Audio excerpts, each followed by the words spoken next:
Bonjour à tous. Je suis Laurent Bouteiller, je suis directeur commercial de Sycor France. Bienvenue sur notre webinar que j'ai la chance d'animer avec Fred Sanui.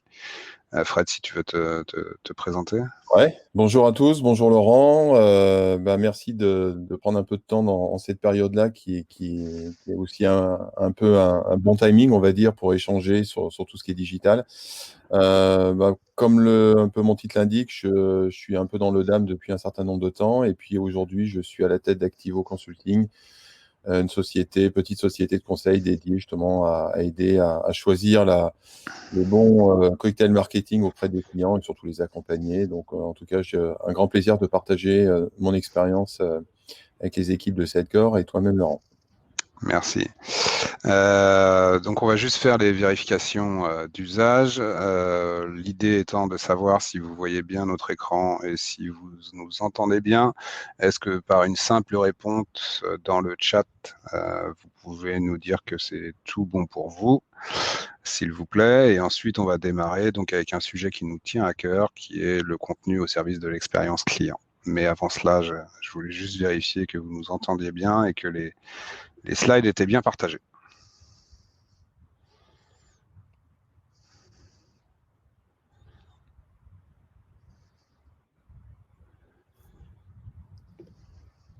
Ça semble bon.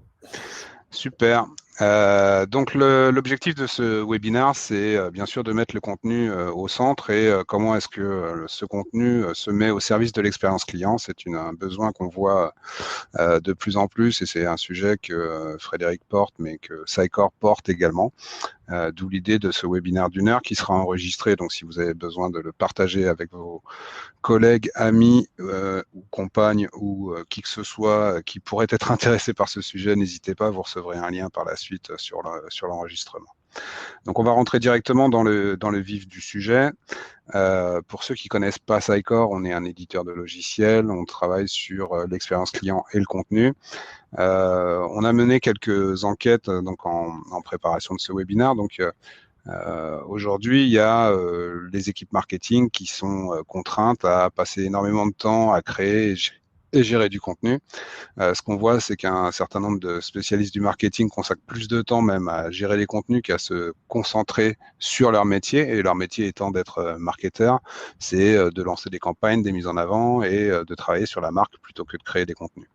Donc l'ensemble des statistiques démontrent que aujourd'hui les marketeurs, donc on a 60% des équipes marketing qui créent minimum un contenu par jour, 93% des équipes B2B qui prennent part à la création d'un contenu par jour également sur de la mise en avant, que ce soit, et par contenu on entend des contenus à la fois images, texte, campagne, etc.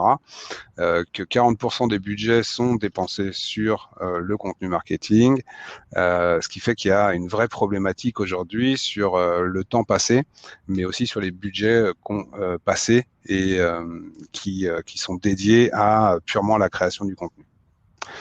Pourtant, ce qu'on voit aussi, c'est que les équipes marketing vont développer une approche complètement systématique de la production de contenu, la gestion et de la distribution de contenu. Il n'y a que 5% des équipes aujourd'hui marketing qui sont capables de le faire dans les entreprises.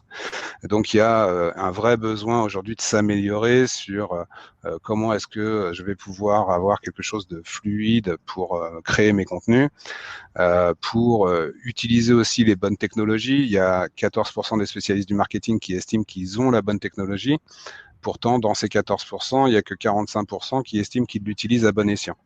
Et donc ça crée de la complexité parce que ça veut dire que même si vous avez les bons outils pour créer les contenus et vous organiser, évidemment, c'est difficile de créer des expériences personnelles et associées au contenu qui vont être utilisées à leur plein potentiel.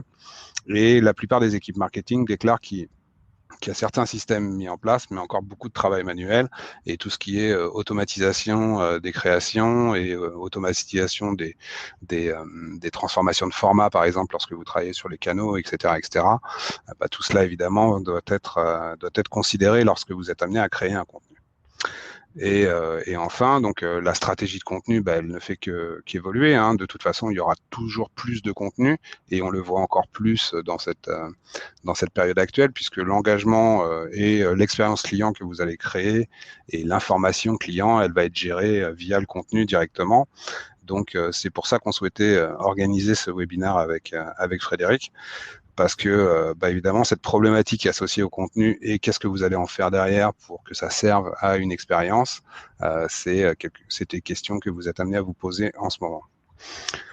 Encore plus, bien sûr, avec la crise actuelle, puisque aujourd'hui, les équipes marketing doivent changer dans leur propre organisation.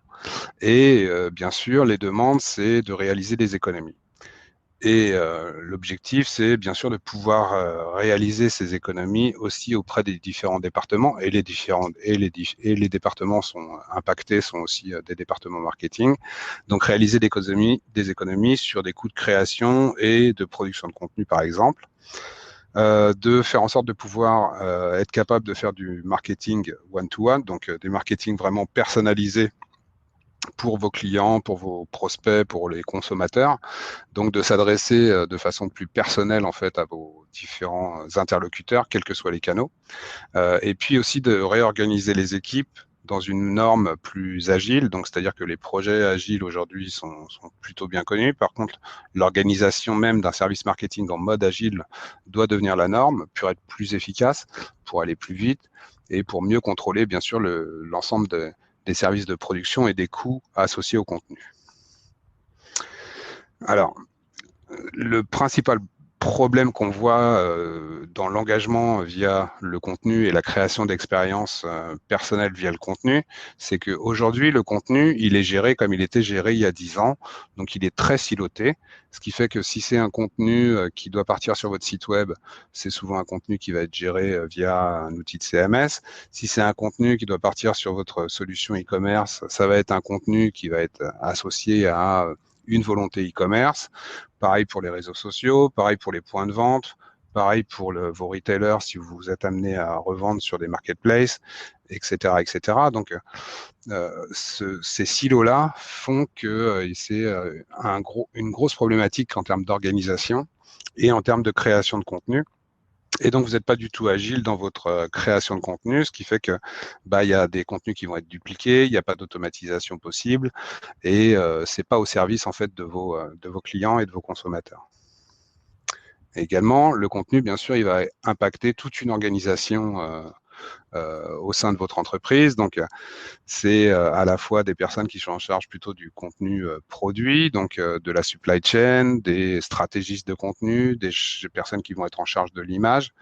Et eux, ils ont des problématiques associées à créer rapidement et plus rapidement des contenus, et puis les rendre disponibles à des services internes qui vont les exploiter, comme par exemple la communication corporate, ou comme par exemple les personnes qui sont en charge de l'engagement client, qui doivent mettre en place et mettre à disposition le bon contenu vers la bonne personne et au bon canal.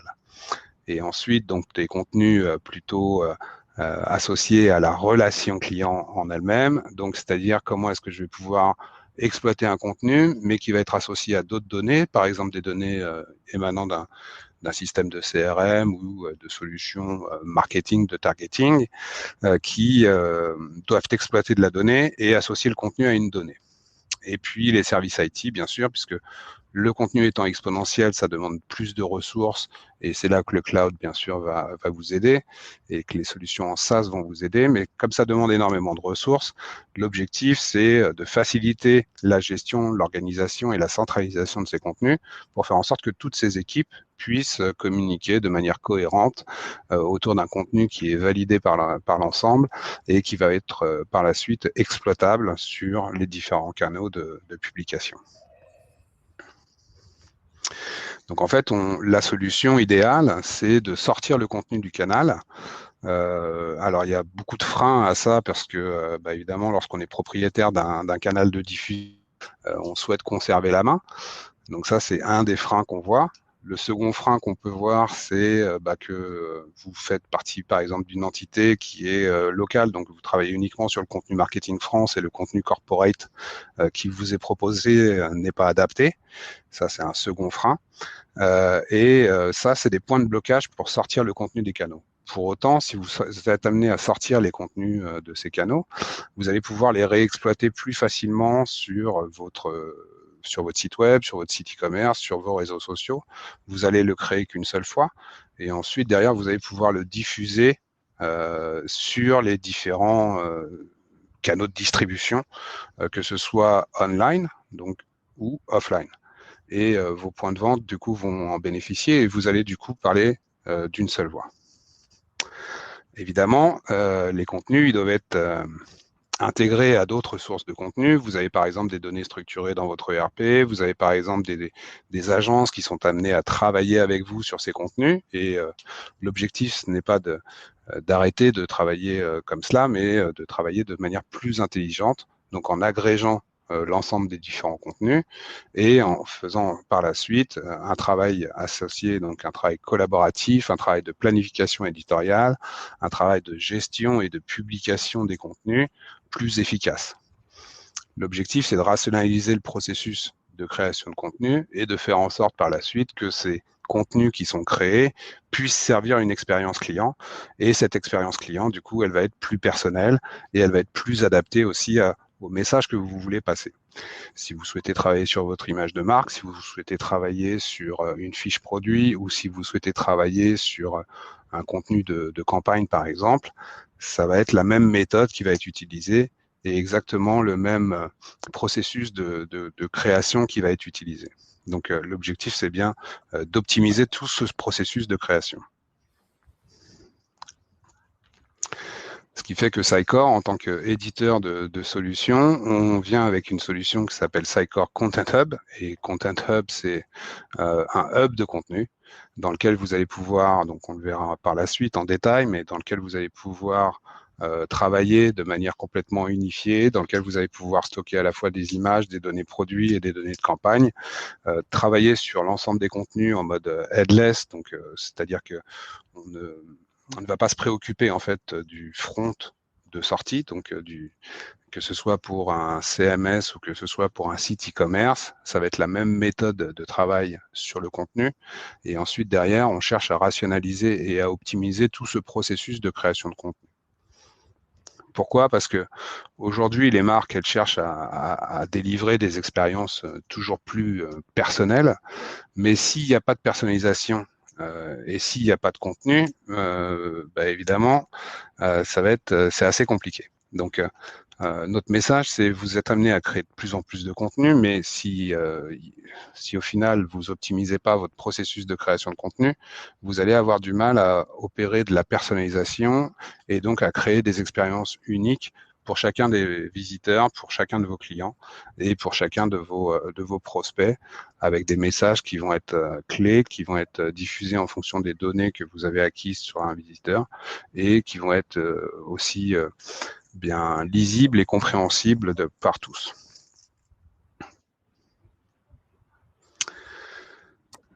Voilà pour l'introduction. Après, si on va un petit peu plus dans le détail, je vais passer le relais à Fred pour qu'il puisse expliquer un petit peu plus ce détail de qu'est-ce que c'est que le contenu et comment est-ce qu'on peut répondre à ces problématiques. Ouais, merci Laurent. En tout cas, effectivement, tout ce que tu as mentionné, ce sont des choses que je vis au quotidien avec les clients dans cette gestion de contenu. J'ai souvent tendance aussi à dire qu'il faut être capable de trouver une solution qui soit en tout cas suffisamment apte à s'adapter au process de travail. Je dis souvent que c'est aujourd'hui un succès dans le digital, c'est 95% de process et d'humain et 5% de technologie. Alors, la technologie est importante, mais il faut aussi une solution qui soit globale et qui puisse en tout cas être capable de répondre à cette gestion de contenu telle que tu l'as précisé.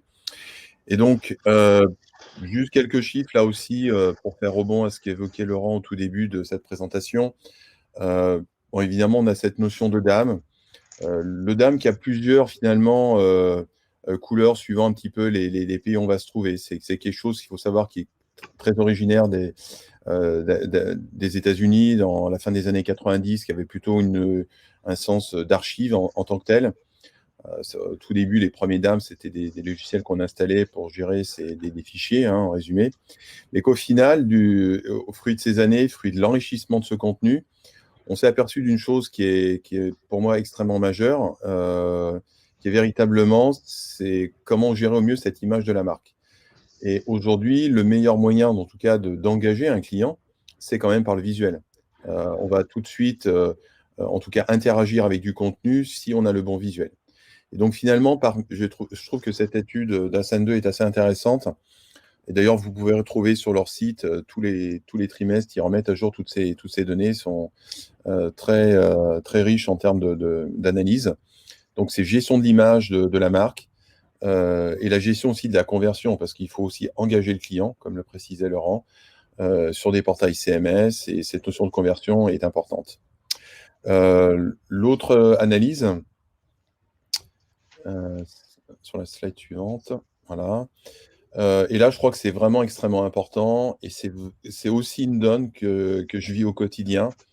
Au tout début des années 2000, ayant été moi-même client, les solutions, on va dire, collaboratives, on commençait à parler de DAM, mais on va dire que c'était plus des interfaces web dans lesquelles on essayait de partager des choses.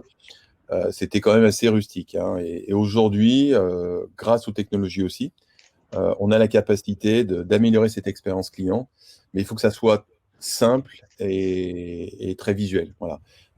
Notamment, et souvent, le point délicat, ça va être le moment d'embarquer les gens. Et pour embarquer les gens, sur un système quel qu'il soit, qu'on parle de DAM, de PIM, de CMS, de MRM, de MDM, etc., ça ne doit pas ressembler globalement à une feuille Excel sur le web. C'est-à-dire qu'il faut vraiment, je dis toujours, et pas seulement les générations Z, etc., mais simplement le commun des mortels. Moi, je me rappelais encore il y a 10 ans, une cliente de la grande distribution. J'étais avec un système qui n'était pas forcément au top en termes de techno, et qui m'interpellait sur le fait qu'aujourd'hui, il faut qu'on ait un outil qui soit aussi simple et convivial qu'un Facebook ou un MySpace. Et ça, c'était il y a plus de 10 ans. Donc aujourd'hui, effectivement, il faut vraiment une expérience utilisateur exceptionnelle pour avoir une expérience ultime à la fin. On parlait aussi de personnalisation.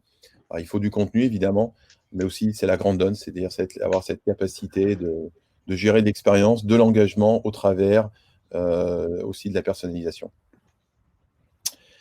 Alors là, j'ai repris un cas qui fait un peu mon quotidien sur un certain nombre de clients, et qui est un autre moyen aussi, en tout cas, de bien resituer la place du DAM. Le DAM en tant que tel, comme simple gestion d'assets, c'est bien, mais bon, comme vous le savez un peu tous, et comme l'a encore dévoilé très récemment le Chief Martech, qui représente cette fameuse map marketing où on se retrouve avec des milliers de technologies, le DAM n'est qu'une petite entité dans tout ça. Donc, comment en tout cas améliorer cette expérience client, comment situer le DAM dans ce contexte client? Et très certainement aujourd'hui, le DAM reste la fondation pour gérer ses assets. Et comme on va le voir après, le DAM, c'est un moteur de gestion des assets très haute définition. Mais il est très souvent couplé à un certain nombre d'autres systèmes, comme les PIM, qui sont vraiment au cœur aussi de la syndication et de la data, de l'agrégation d'informations. Moi, je vois très souvent chez les clients, il va falloir aller récupérer une information d'un Salesforce, d'un MDM, d'une base de données, de se connecter, par exemple, à des données de chez Liseo. Enfin, il faut être capable d'agréger ce contenu, de le coupler à un DAM, et à un moment donné, d'aller syndiquer tout ça. Et la syndication est vraiment la donne aujourd'hui, à partir du moment où on veut publier sur tous les canaux de sortie, quels qu'ils soient, et pas simplement les réseaux sociaux, mais les sites web, tout ce qu'on appelle le e-retail. Et là aussi, le CMS, en tout cas pour moi, reste là véritablement la couche d'expérience client. Voilà, c'est le portail de la marque. Donc voilà, c'est pour ça que je suis assez content en tout cas aujourd'hui de partager cette expérience aussi avec Sitecore, parce que je pense qu'on est complètement dans ce sujet-là, gestion de l'asset, du contenu, gestion de la data à travers une gestion de PIM, et cette syndication qui apportera à coup sûr une personnalisation, une expérience client réussie. Et pour revenir donc après sur le DAM, sur la slide suivante, Là, j'ai repris globalement qu'est-ce que fait c'est quoi le DAM dans toute sa complexité.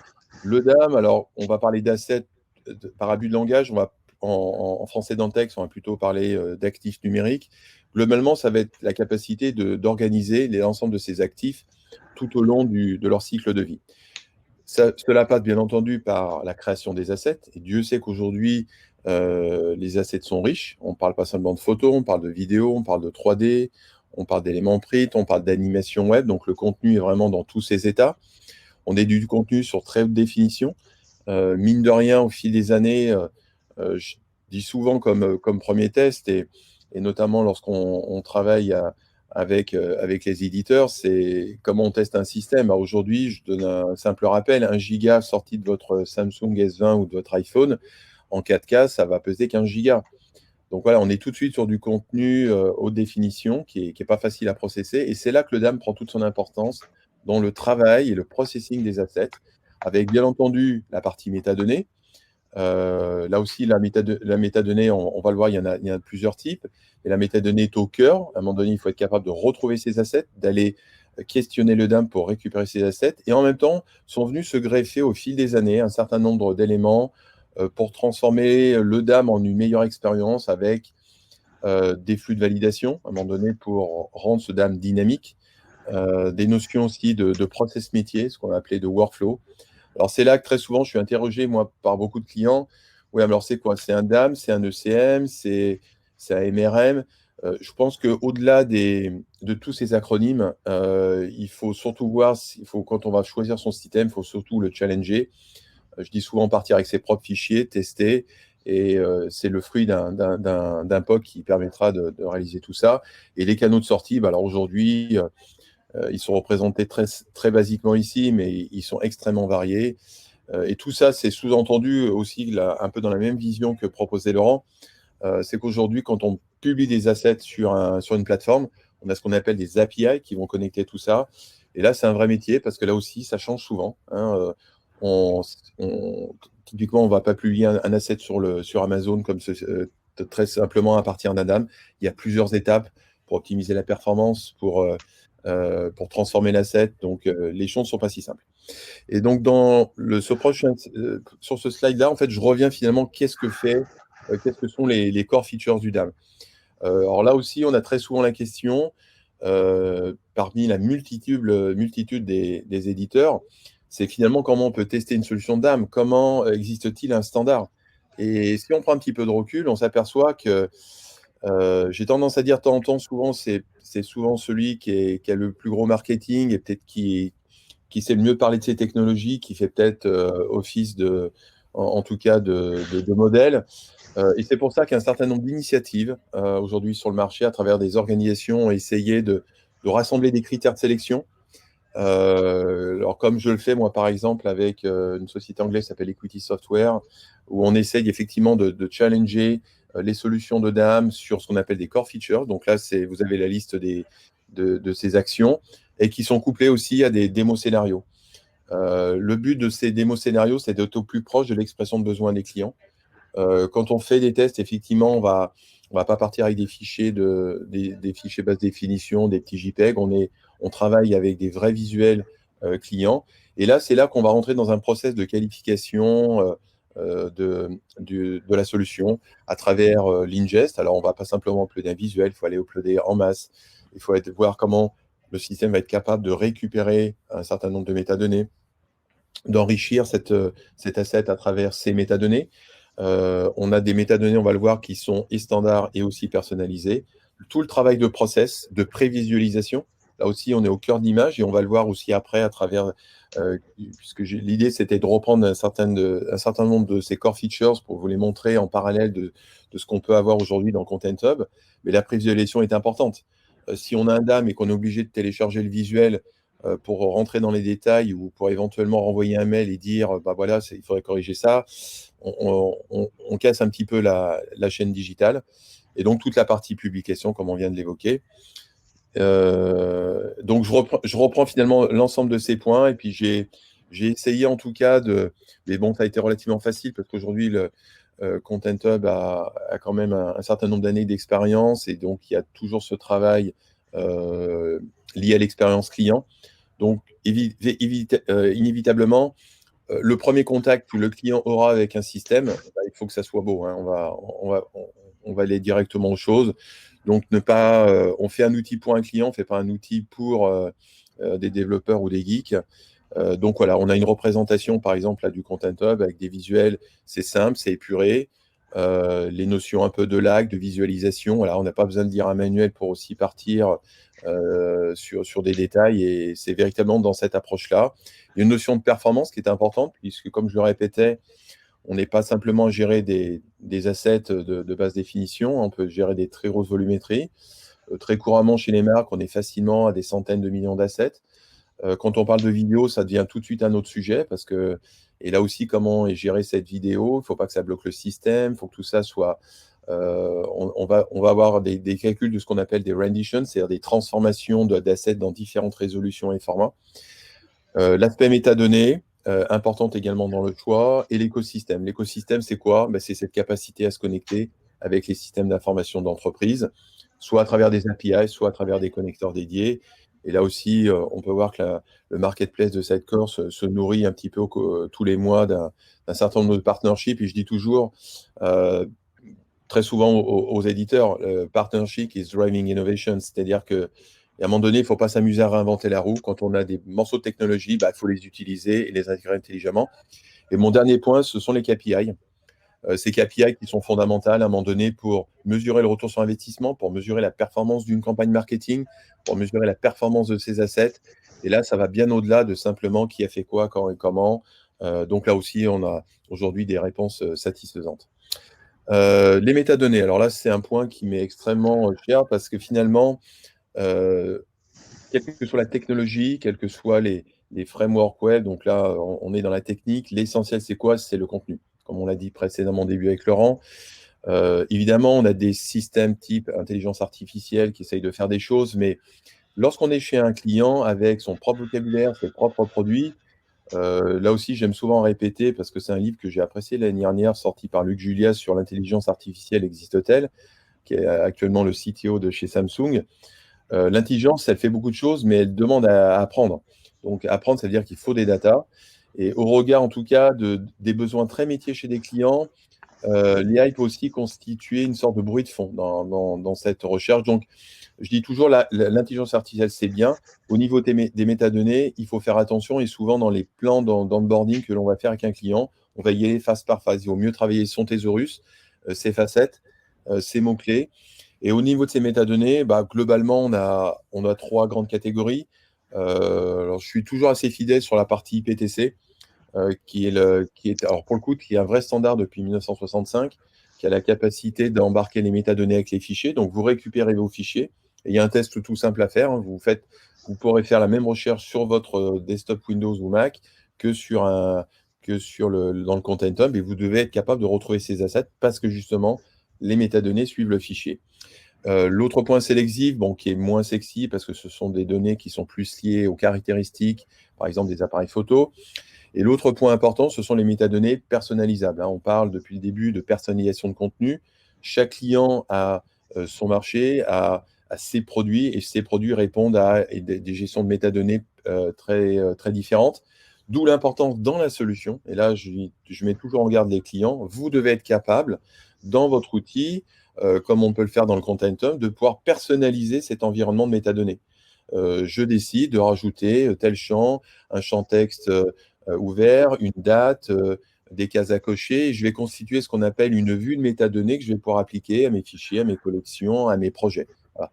Donc là, c'est véritablement important, et notamment évoqué précédemment dans les projets de syndication, quand on va parler après la partie PIM, finalement, l'idée, c'est pas d'avoir un duplicata de ces métadonnées, mais on peut avoir quand même un certain nombre de métadonnées qui vont pouvoir être synchronisées depuis le PIM sur le DAM, de la même manière que le PIM va récupérer l'asset du DAM. Voilà. Donc, en tout cas, les métadonnées sont extrêmement importantes et sont vraiment au cœur de la problématique, au-delà même de la technologie. Alors, le processus métier. Comme on vient de le voir au tout début, j'ai bien aimé le graphique là, que présentait Laurent. Aujourd'hui, dans une entreprise, c'est bien d'avoir un DAM, d'avoir un endroit où chacun va pouvoir réunir son contenu avec des jeux de permission, de droits à différents niveaux. Mais pour que cet asset vive, à un moment donné, il va falloir entrer dans des process de validation. On ne va pas utiliser un DAM, créer un lien, envoyer un mail et dire est-ce que tu valides cet asset. D'où l'intérêt, là on est plus du côté MRM de la solution, finalement d'être capable de reproduire le process métier. Alors il y a un terme anglais qui veut bien dire ce qu'il veut dire, ce qu'on appelle le BPM, Business Process Mapping. En français, le Dantec, c'est quoi? C'est que finalement, aujourd'hui, les marques ont comment je veux dire, pas des headquarters, mais en tout cas différentes entités dans différents pays. On a différents types de personnes avec différents rôles. Et à un moment donné, il va falloir être capable, le long d'un projet international, de pouvoir valider ces assets, ces documents, à travers toutes ces personnes. D'où l'intérêt de ce workflow que l'on voit là, ici sur la gauche. Et corrélé à ce workflow, chose importante, et là, c'est vraiment quelque chose de très rare. C'est-à-dire qu'il y a très peu de solutions qui sont capables de mapper de façon correcte, pas simplement afficher un diagramme de Gantt tel quel et dire, bah voilà, ça c'est mon planning. Aujourd'hui, des solutions de Gantt, vous en avez plein sur le marché. Alors, il y a des solutions qui existent très couramment, mais l'idée, c'est de pouvoir, là, on va coupler l'information projet directement avec le suivi de projet et de mes documents. Donc ça, c'est extrêmement important de pouvoir avoir ce process métier, de pouvoir contrôler et que finalement, chacun des clients, chaque client, chaque responsable de projet ait une visibilité très rapide, éventuellement des points où ça bloque et des points où c'est passé. Et juste pour compléter, Fred, Oui. il y a une discussion que j'avais là-dessus où ce mode de définition projet, il n'est pas uniquement sur des équipes marketing et en charge de la création des contenus et des assets. Il doit bien sûr aussi impliquer des services, par exemple votre service juridique au lancement d'un produit. Et c'est exactement ce genre de timeline qu'on est amené à traiter aussi dans les services d'approbation. Donc ça concerne, juste pour dire que ça concerne pas que les personnes qui sont directement touchées par le contenu, c'est aussi l'ensemble des processus internes pour validation et diffusion par la suite. Tout à fait, ouais. Et c'est vrai que c'est quelque chose qui peut être très complexe, mais quand l'éditeur, en tout cas, a bien compris cette expression de besoin, c'est un besoin qui rend complètement le système adaptable aussi bien des usages internes que internes-externes, comme tu le précisais. Et le point suivant qui me paraît aussi tout aussi important, juste avant, je vous parlais de cette notion d'image, d'accès à l'image. Donc là aussi, ce qui va être en tout cas une vraie plus-value, au lieu d'aller télécharger un visuel pour le voir plus. La plupart des solutions aujourd'hui, globalement, vous avez une sorte de lightbox et vous allez avoir une prévisualisation maximale à 1024 pixels. Donc, ça reste très limité. Si on veut aller vérifier, par exemple, sur la photo d'un packshot, d'un article de mode avec du détail, il est très clair qu'il faut pouvoir visualiser ce fichier en détail. Donc là, la capacité d'avoir un outil de visualisation, de définition dans le système, de pouvoir avoir cette notion aussi d'annotation, facilite grandement, en tout cas, la validation de contenu. Et comme on peut le voir aussi sur la droite, à partir du moment où ce contenu va être validé relatif à un certain nombre de jalons personnalisés, on pourra donc voir très facilement les éléments qui sont validés, refusés, en cours, etc. Alors, le dernier point qui m'est extrêmement cher, et là, on a une belle vue aussi des analytics, puisque finalement, à tous les niveaux, hein, là aussi, interne, externe, l'investissement dans une solution, évidemment, ce sont des budgets, pas seulement d'ailleurs technologiques ou de licence ou humains, mais il est important d'avoir la capacité de mesurer ce retour sur investissement. Aujourd'hui, c'est une donne qui est complètement critique à tous les niveaux. Donc, ces KPI qui vont pouvoir mesurer la performance de nos campagnes marketing, de nos assets, sont fondamentales. Et comme je le disais, qui vont aller au-delà aussi de simple activité report. C'est aussi un vrai levier aussi de business pour aider le client, puisque fruit d'un certain nombre de projets, on aura une visibilité, notamment relatif au process, de voir, ah ben tiens, globalement, sur ces 3 derniers mois, sur mes projets, je vois que j'ai toujours un problème de validation, par exemple, de mes textes dans tel pays, à telle étape. Donc, très clairement, on va pouvoir améliorer aussi la gestion de son contenu. Donc, voilà. Donc, toute l'importance de ces KPI qu'on appelle aussi maintenant aussi de plus en plus BI. Alors, ça va dépendre, hein, bien entendu, de la solution, puisqu'aujourd'hui, la source d'information, c'est le projet, c'est la métadonnée de l'asset, mais ça peut être votre ERP, ça peut être le Salesforce. Et à un moment donné, en tout cas, il faudra agréger tout ça pour avoir une vision synthétique. Donc voilà, en tout cas, je pense qu'on a vu un certain nombre de points qui étaient clés. Et c'est aussi, d'où aussi en tout cas mon engagement sur ce point relatif à la solution. En tout cas, on a un certain nombre de réponses dans le Contentum qui nous permettent effectivement de couvrir l'ensemble de ces points et ces expressions de besoin. À toi, Laurent. Merci Fred. Du coup, ce que je voulais qu'on passe un peu de temps, c'est sur un cas concret. Hein. Typiquement, on travaille, nous, chez Sycor, avec plus de 4000 clients dans le monde, qui sont des marques, soit des marques purement acteurs locales, soit des marques internationales. C'est le cas, par exemple, de General Mills. Donc, General Mills, c'est un producteur, hein, de produits de l'alimentation américain. Ils génèrent donc quand même 16 milliards de chiffre d'affaires. Ils ont des grandes marques qui génèrent plus d'1 milliard de chiffre d'affaires et aussi des petites marques qui, elles, pour le coup, en génèrent beaucoup moins. Ils opèrent sur plus de 100 marchés à l'international et représentent donc 38 000 employés dans le monde. Voilà quelques marques de General Mills que vous connaissez. Si vous mangez des tacos, Holden Paso, si vous êtes plutôt sur des yaourts, Yoplait par exemple, ou si vous êtes plutôt sur la sucrerie Häagen-Dazs, sont quelques marques bien connues sur notre marché de General Mills. Il y en a d'autres. Et l'objectif d'un groupe comme General Mills, c'est de bien sûr centraliser sa production d'assets, mais de le faire au bénéfice de l'expérience client apportée donc, et de l'image de marque. Donc en fait, ils ont décidé de se lancer sur un projet avec nous, avec 3 R en tête, donc qui sont du coup faciles à retenir. C'est de réduire, réduire les coûts de création de ces contenus, réduire le temps passé à chercher l'asset. Donc nous, de notre côté, on a de plus en plus d'échanges avec des sociétés qui soit ont déjà une solution, mais par contre, les utilisateurs finaux de cette solution ne sont pas capables de retrouver les informations, ce qui fait qu'au final, la solution, elle n'est pas exploitée.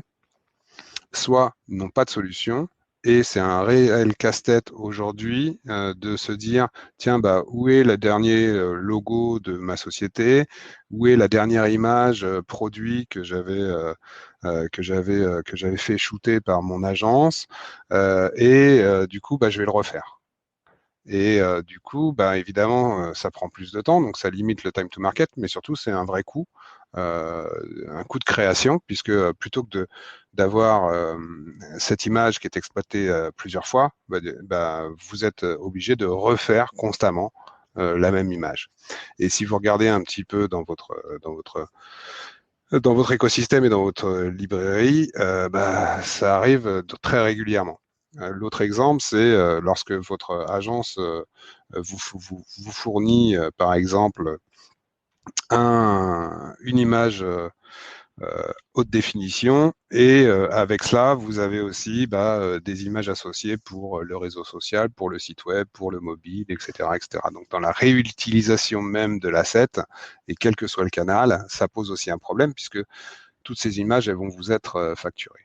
Là, l'idée de centraliser tout autour du DAM, donc Sycor Content Hub, l'objectif ici, c'est bien de limiter tous ces coûts opérationnels associés à l'asset en lui-même, donc à l'actif. Donc, je parle d'une image, mais ça peut être, comme Fred le disait, tout à fait autre chose qui est stocké dans la plateforme. Et ensuite, derrière, de pouvoir aussi repenser un peu l'usage de cet asset pour l'incorporer dans une méthode de communication qui, elle, va contribuer à l'expérience client que vous êtes amené à créer.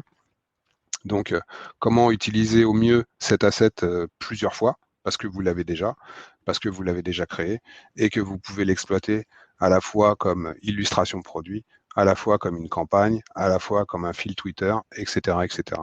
Donc, repenser aussi et quelque part faire un peu avoir de la réflexion sur comment est-ce que cette image va être mise à disposition et va contribuer en fait à l'expérience utilisateur que je souhaite mettre en place. Ce qui fait qu'ils ont décidé de se recentrer autour d'un hub de contenu, et ce hub de contenu, il opère pour faire en sorte de pouvoir donc syndiquer des informations produits, centraliser ces informations dans ce hub, les fournir à la fois en print, puisque par exemple, ils sont amenés à éditer aussi des plaquettes éditoriales ou des illustrations sur les paquets d'Agendas qu'ils délivrent, mais également de pouvoir l'utiliser sur les sites web, de pouvoir faire en sorte que les agences de créa qui travaillent avec eux et ceux sur les différentes marques puissent aussi avoir accès à cette plateforme centralisée, que ça serve différents départements, donc que ce soit des départements en charge d'une marque, en charge d'un marché, ou en charge d'une plateforme, donc par exemple la plateforme sociale. Et puis par la suite, que ça puisse servir aussi les réseaux de distribution, donc les points de vente, que ce soit des points de vente en direct, donc par exemple des boutiques Agendas, mais ça peut être aussi les marketplaces, donc la transformation des formats et l'adaptabilité de ces formats au réseau de distribution va être clé. Et puis, bien sûr, la vidéo, puisqu'aujourd'hui, le marketing via la vidéo trouve tout son sens et est jugée encore plus engageante parce que plus simple pour un utilisateur final et un client ou un consommateur. Donc voilà, un exemple d'une réutilisation, c'est ici, donc je ne suis pas spécialiste des recettes, mais j'imagine que c'est un hot dog revisité qu'on voit dans un mode image, donc à gauche, qui ensuite, donc ça c'est servi par soit une agence de photos interne, soit c'est complètement internalisé, et puis ensuite derrière, de pouvoir l'exploiter sur les différentes marques qui proposent, par exemple, des recettes de hot dog. Ça peut paraître simple, toutefois, si c'est sur plusieurs canaux, si c'est sur plusieurs sites web, si c'est sur plusieurs marchés, bah, c'est difficile à contrôler. Et du coup, notre objectif ici, c'est bien d'avoir une source unique qui ensuite est exploitable. Et en retour, de fournir aussi de la donnée analytique sur où est-ce que cette image, par exemple, est exploitée, mais aussi, est-ce qu'elle contribue à un engagement client, oui ou non? Et si elle contribue à un engagement client, comment est-ce qu'on peut encore plus l'exploiter, peut-être sur d'autres réseaux ou sur d'autres marchés, etc., etc. Donc, c'est toute l'intelligence, en fait, qu'on va amener à un outil de gestion des assets qui est aussi tenter d'analyser l'engagement et l'impact. Par la suite, sur la réutilisation et sur le fait de pouvoir repenser en fait ces images, c'est comment est-ce que je vais pouvoir exploiter tout cela pour, par exemple, mettre en avant des recettes, par exemple, les partager sur les réseaux sociaux, le mettre en avant à travers des vidéos que je vais pouvoir diffuser par la suite, dans mes campagnes d'emailing, dans toute mon exploitation en fait au bénéfice de ma marque, au bénéfice de mes marchés, donc que ce soit en anglais ou en français, peu importe. Au final, c'est la même illustration, mais c'est décliné en fonction des spécificités de chacun et en fonction des spécificités aussi d'un média de diffusion. L'email, par exemple, c'est pas le même format que les réseaux sociaux et c'est pas le même format que mon site web. Donc c'est bien là-dessus qu'on insiste parce que aujourd'hui, la communication par l'image est plus facile à faire que de la communication par le texte. Et c'est une vraie problématique et c'est un vrai besoin des entreprises de s'organiser autour de tout cela et sur cette centralisation. En termes de retour sur investissement, évidemment, ça a un coût initial. Par contre, les bénéfices calculés donc, dans le contexte de General Mills sont assez révélateurs et assez parlants. Donc, lorsqu'on voit, par exemple, juste le premier item qu'ils ont calculé, c'est sur la réutilisation des images et sur le fait de pouvoir donc, les retransformer à la volée à d'autres fins. Ils ont estimé une économie de pratiquement 2 millions de dollars en un an. Donc ça, c'est c'est critique. Ça permet aussi bien sûr de valider le business case, mais pour un groupe qui a multiples marques ou même pour un annonceur qui n'a qu'une seule marque mais qui produit énormément d'images, et si ces images ont un coût, et si la recherche de ces images fait que plutôt que de lancer une campagne en une demi-journée, vous êtes amené à lancer des campagnes en 4 jours, bah évidemment, les retours sur investissement vont être facilement calculables.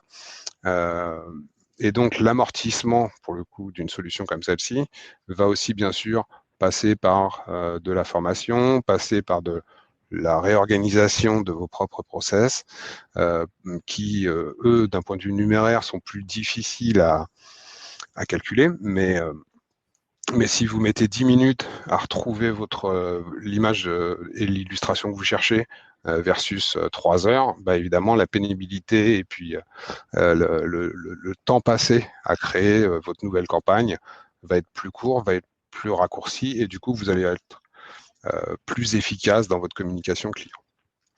Donc, dans les mesures de succès qu'ils se sont aussi données, c'est pas uniquement numéraire, c'est aussi d'augmenter l'adoption. Donc, Frédéric le disait, c'est une interface utilisateur pour des utilisateurs, elle doit être simple et du coup, elle doit être adoptée par l'ensemble des interlocuteurs et l'ensemble des services. Donc, c'est ce qu'on cherche à faire de notre côté, c'est de simplifier un maximum et d'épurer un maximum nos interfaces pour faire en sorte que ce soit adopté par tous. Je discutais avec un grand distributeur qui me disait que eux, de leur côté, ils avaient un DAM, mais que ce DAM était exploité uniquement à 25% par sa société. Pourquoi? Parce que c'était complexe et que la recherche, du coup, fonctionnait assez mal. Donc, c'est là-dessus aussi où on cherche à travailler. C'est évidemment, c'est très bien d'avoir les dernières technologies, mais si ces technologies ne sont pas adoptées, s'il n'y a pas de communication autour, c'est compliqué. Donc, d'augmenter, bien sûr, la contribution. Donc, à travers de l'adoption, ça fait que les personnes vont mieux contribuer au chargement des assets, à l'échange et aussi à la description de ces assets pour faire en sorte qu'elles soient plus exploitables par des services marketing et des services de distribution.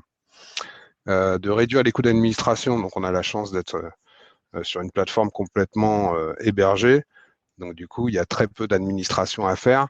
L'administration, c'est de pouvoir faire en sorte d'aller à notre charge sur toute la partie mise à disposition du soft, c'est de faire en sorte de pouvoir mieux gérer les catalogues et l'exploitation.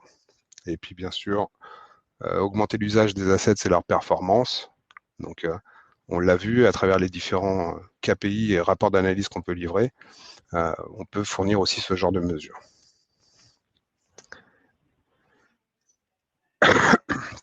Donc, juste pour vous donner quelques exemples, mais vous voyez qu'ici, il y a quelques centaines de milliers d'assets qui sont dans la plateforme. Et ces assets, c'est des images de recettes, c'est des photos, c'est du matériel corporate, c'est des logos, c'est des vidéos, c'est des graphes, c'est du packaging pour les distributeurs et les imprimeurs, etc., etc. Donc, ça va concerner en fait toute la chaîne de production associée aux produits General Mills.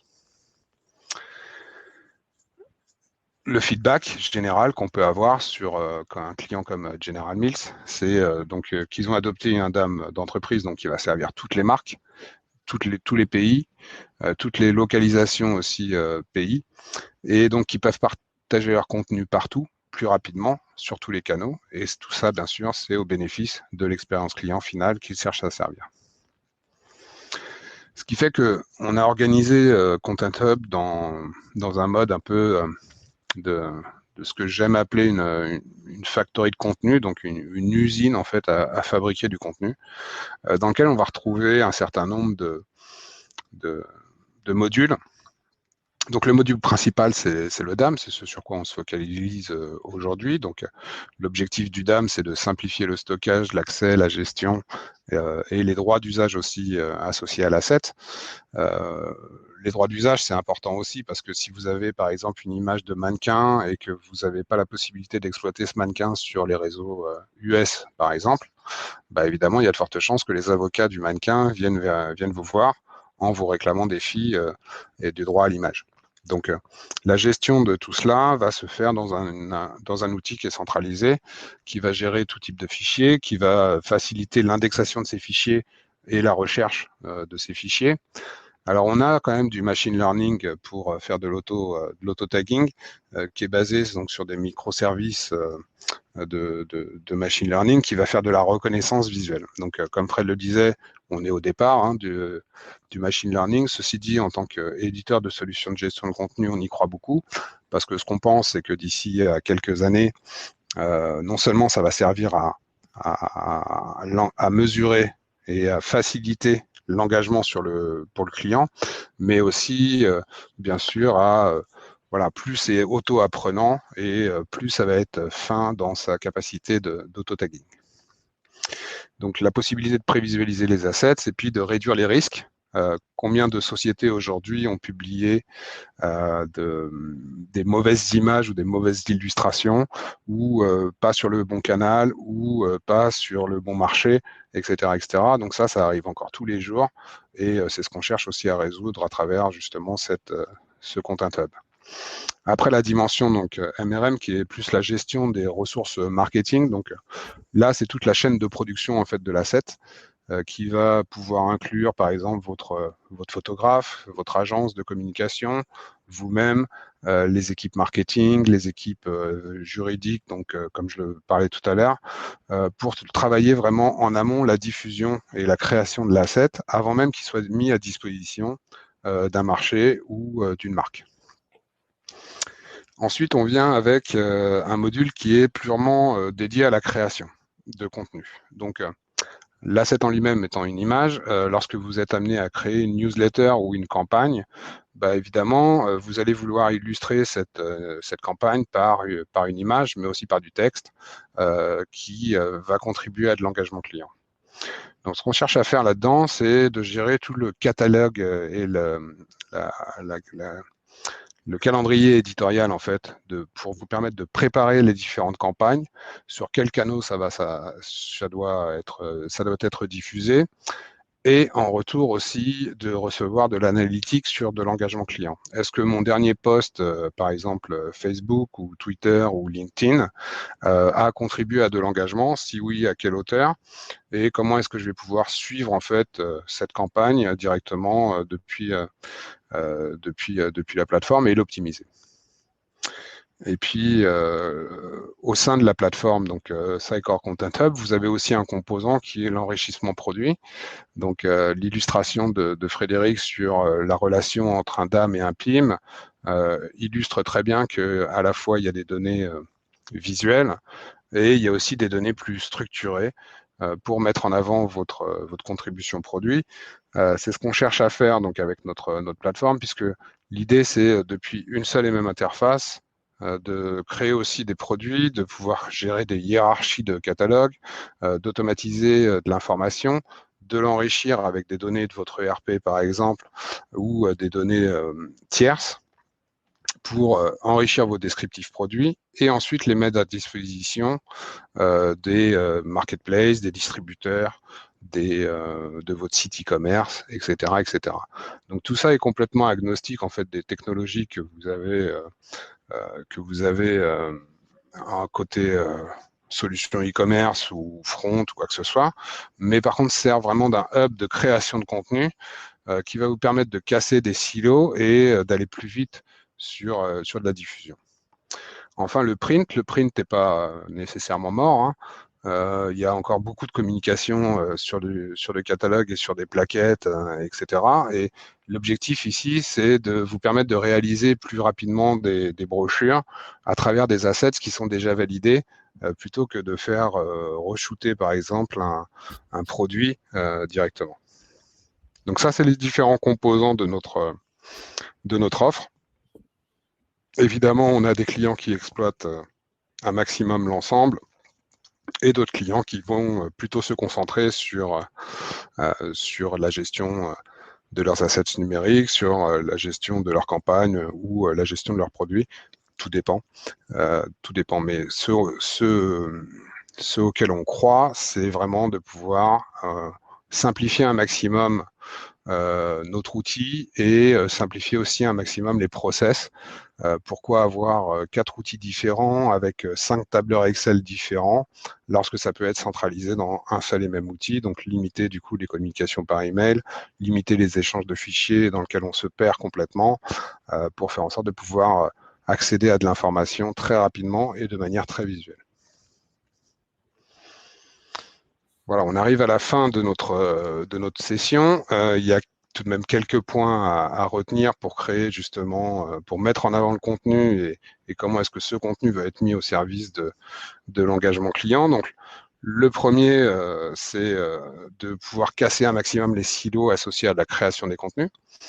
Le deuxième, c'est de simplifier donc un maximum les différents processus de validation pour plus d'efficacité dans la diffusion des contenus et faire en sorte que l'entreprise parle d'une seule voix lorsqu'elle va parler de ses assets, d'avoir une plateforme unifiée qui va gérer efficacement à la fois les assets et les informations produits, par exemple, de pouvoir faciliter donc la collaboration à travers des interfaces de travail collaboratif, à travers des notifications, à travers tous ces processus de workflow qui vont faciliter aussi les usages, et puis bien sûr de recevoir du retour sur l'exploitation, l'engagement du contenu à travers des données statistiques qui peuvent émaner de notre solution de gestion de contenu web, ou sinon d'autres solutions sur des réseaux sociaux ou quoi que ce soit, mais en tout cas de toujours avoir une visibilité sur est-ce que ce contenu que j'ai créé déjà est exploité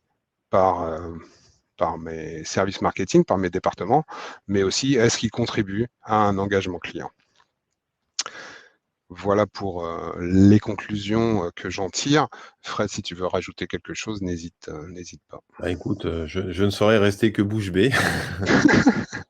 Non, je crois que tu as parfaitement exprimé ce besoin. Après, je crois que c'est aussi important de voir que, parce que moi, c'est aussi quelque chose que je vois souvent quand je travaille avec les clients pour voir le côté un peu éditeur et challenger les éditeurs, c'est que Sidecore aussi a fait un certain nombre d'acquisitions et d'intégrations au fil de ces années. Donc, effectivement, chacun des modules que tu as présentés est le fruit d'une expérience et qui permet au final une intégration pour une expérience client réussie. C'est ça. Du coup, on va laisser la porte ouverte à quelques questions si vous en avez. N'hésitez pas à les poser dans le chat.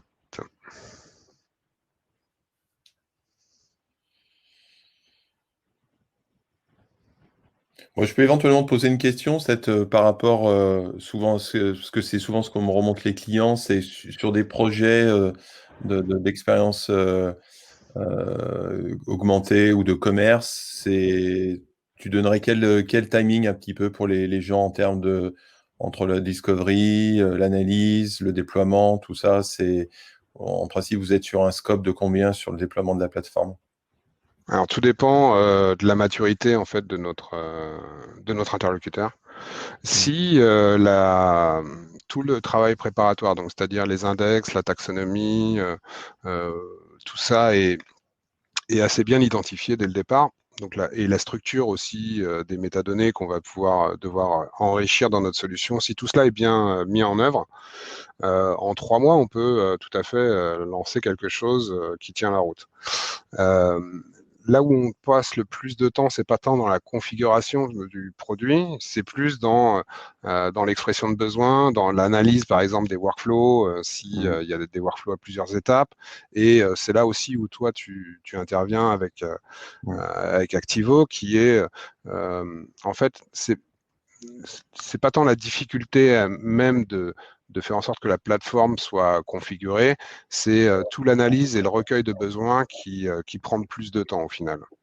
Si il n'y a pas de questionnement sur ce recueil de besoins, en 3 mois, c'est fait. Hein. Oui, c'est vrai que les projets enfin, au départ, quand on part que sur des assets, on peut dire qu'en 3-6 mois, on peut remonter ces éléments. Je vois passer une question qui du coup, je me fais le relais des questions, hein, qui est comment vous situez-vous par rapport à un PIM? On est alors il y a 2 réponses à cette question. La première, c'est on est un DAM, donc on est complémentaire. Donc ça, c'est assez simple. La deuxième, c'est on a, comme vous l'avez compris, donc notre fonctionnalité qui est Product Content Management. Et Product Content Management s'assimile en fait à un PIM. Comme je le disais tout à l'heure, c'est optionnel, c'est modulaire. Donc, si vous avez un PIM existant que vous souhaitez le conserver, on peut travailler en l'enrichissant d'un DAM. Si vous avez une considération PIM DAM, vous pouvez tout à fait considérer Sitecore. Et ensuite, derrière, tout dépend de l'écosystème que vous avez en place. J'espère avoir été clair dans ma réponse. En sachant que de toute façon, il y a toujours une notion de travail de métadonnées personnalisées, comme on l'évoquait, qui est de toute façon que vous gérez en amont. Ouais.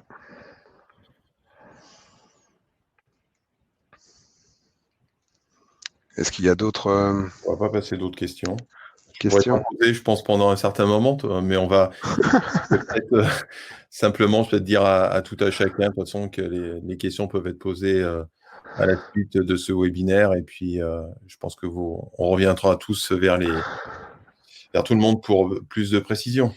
Exactement. Bah, écoutez, s'il n'y a pas plus de questions, moi je vous dis merci d'avoir assisté à notre présentation. J'en profite pour vous saluer. Et merci Frédéric d'avoir participé à notre webinaire. Merci Laurent. Et puis, restez encore quelques jours chez vous. Voilà. À très bientôt. Bonne fin de journée. Bon week-end. Au revoir.